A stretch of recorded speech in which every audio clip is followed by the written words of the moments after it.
The Viking island of Berk was a very special village with very special pets, dragons. Dragons and Vikings did not always get along.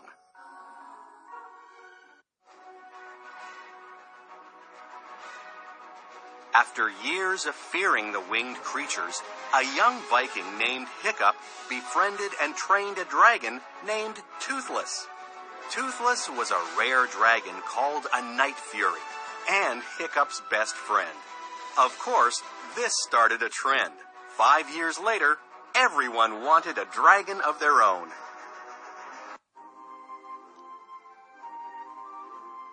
Hiccup had grown into an accomplished and intelligent Viking. He had also scored the girlfriend of his dreams, the fearless Astrid.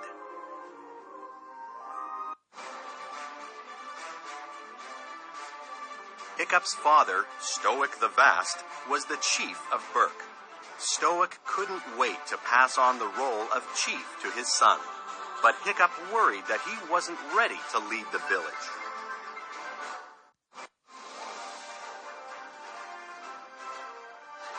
One day, Hiccup and Toothless were soaring through the sky with Astrid and her dragon, Stormfly. Suddenly, a giant net rocketed right at them.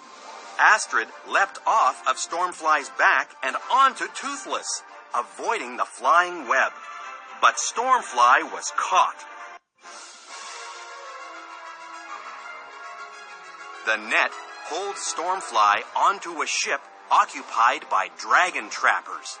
Toothless was determined to save his friend. He descended onto the boat with a ferocious roar.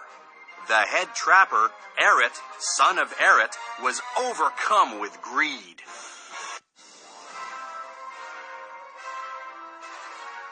Soil my britches! That is a night fury!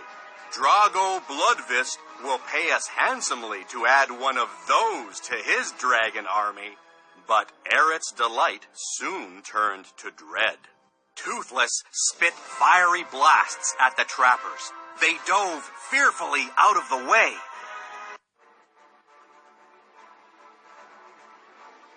Hiccup freed Stormfly by cutting the net with his flaming sword, the Dragon Blade.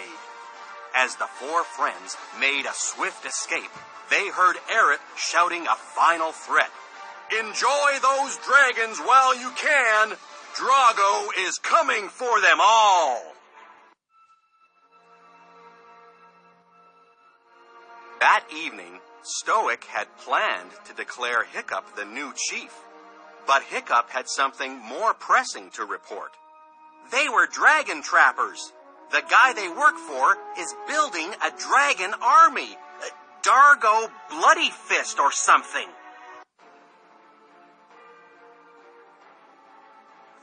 Drago Bloodfist. Recognizing the name, Stoic turned ghostly pale. Get the dragons into their pens, he commanded. We must prepare for war. Drago is coming for our dragons, Hiccup disagreed. We have to find him and change his mind. The chief sighed. Some minds can't be changed. Years ago, Drago Bloodfist attacked a gathering of chieftains. He commanded an army of armored dragons to descend from the sky, torching everything in their path. Men who do terrible things without reason cannot be reasoned with.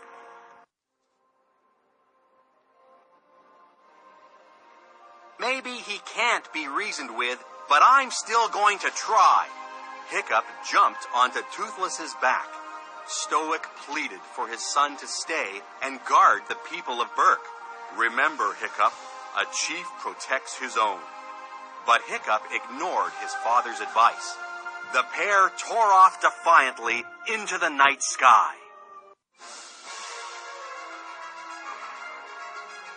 Hiccup and Toothless were racing through the sky when a menacing silhouette of a figure riding a dragon appeared. Without warning, Toothless and Hiccup were swept up by the talons of the masked rider's dragon and carried into the darkness. They emerged in a cavernous chamber filled with hundreds of exotic dragons. Hiccup faced his captor. "Who are you?" he demanded.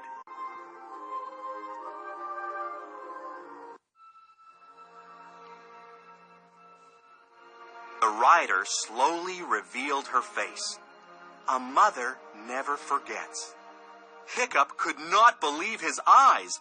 It was his mother, Volca. Stoic and Hiccup had always believed that she had died during a dragon raid when Hiccup was a baby.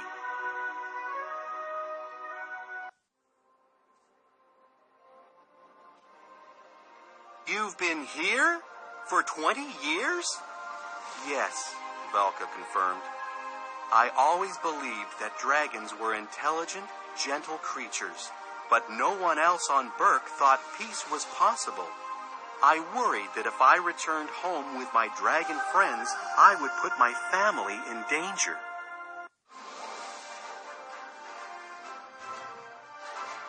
"If only I had known that you took after me, that my son is also a protector of dragons."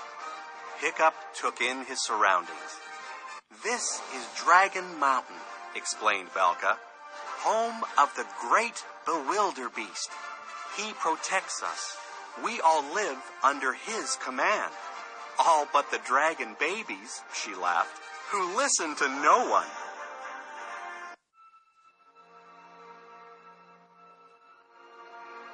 Days had passed since Hiccup's departure, and the Vikings on Berk were becoming concerned. "I don't like it. He should have been back by now," worried Astrid. "What if Drago shot them down? What if they've been captured? We have to find them. Come on!" Astrid led her friends to the only person she knew who could take them to Drago.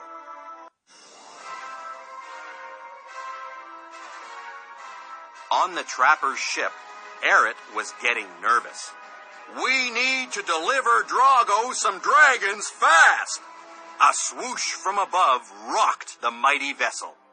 "Careful what you wish for!" Astrid and Stormfly swooped onto the deck with an army of Vikings and dragons in tow. "This is a kidnapping! Show us the way to Drago!"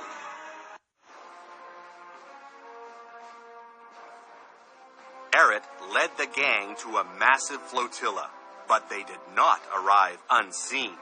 Darts flew through the air, striking and paralyzing the Vikings' dragons. But Astrid refused to give up hope. "Hiccup will save us. He is the greatest dragon master in the world." Drago was enraged. "I alone control the dragons. Pull anchor. We finish what we came for, then we finish Berk."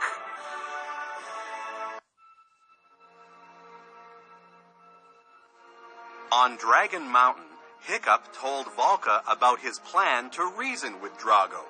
"This is great! Now you and I can go talk to Drago together. We have to find him. He's coming for our dragons!" Hiccup exclaimed. "Drago is an evil man. He cannot be reasoned with," Volca assured her son. "The Bewilderbeast will keep us safe. He is the alpha species and king of all dragons."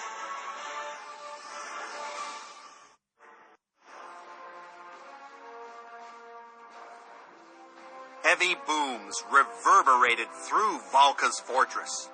Volca and Hiccup rushed outside, only to find Drago's armada swarming the lagoon below. His forces covered the beach, and catapults were taking down the mountain's icy defenses. "Whatever comes, keep hitting the mountain. We need to draw the Alpha out," Drago commanded.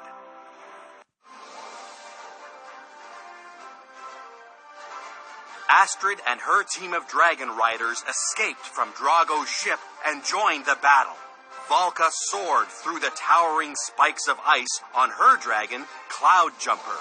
An earth-trembling roar shook the mountain as the Bewilderbeast rose behind her. Drago was delighted. The Alpha! Now we have a fight!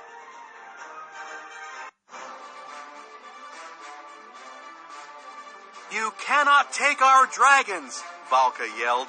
They are controlled by the Alpha. Then it's a good thing I brought a challenger, Drago snarled.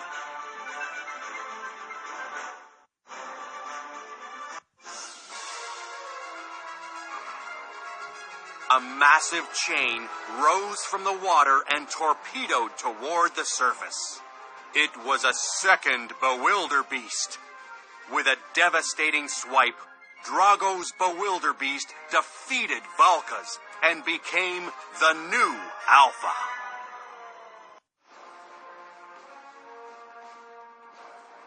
In its first act as the Alpha, Drago's Bewilderbeast let out a massive bellow, calling all of the Vikings' dragons to its side, even Toothless. Gather the men and meet at Berk, Drago commanded.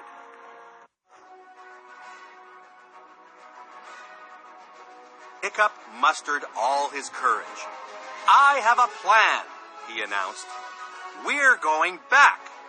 Drago has all the dragons, but the babies don't listen to anyone, not even the Alpha. Valka led the Vikings to the unruly baby dragons, and they all flew back to Berk.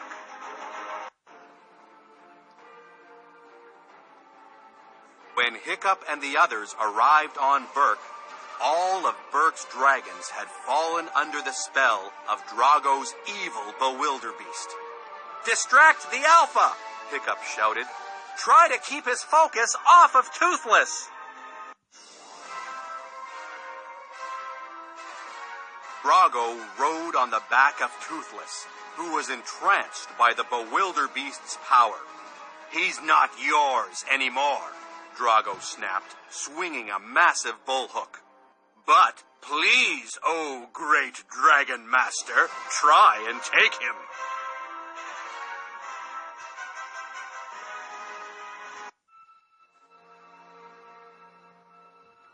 Hiccup looked Toothless in the eye. Please, you are my best friend. I won't leave you. I won't let you go, he pleaded.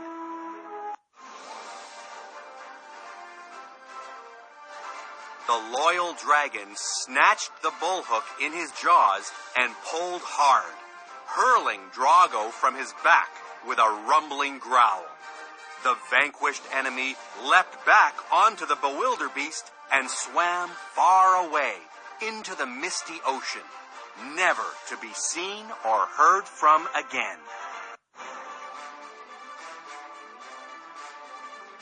With the evil Alpha gone, the dragons of Berk were all free of his spell. Hiccup embraced his best friend. Toothless's love for Hiccup was stronger than anything in the world, even the control of Drago's Bewilderbeast.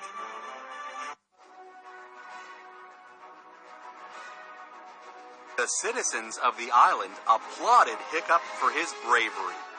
After defeating Drago, the young heir knew in his heart that he had the courage to make a great leader.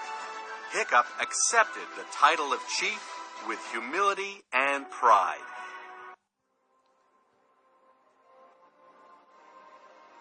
Hiccup confidently addressed his fellow Vikings for the first time as their chief. We may be small in number, but we stand for something bigger than anything the world can pit against us. Oh, sure, they have armies, and they have armadas, but we have our dragons!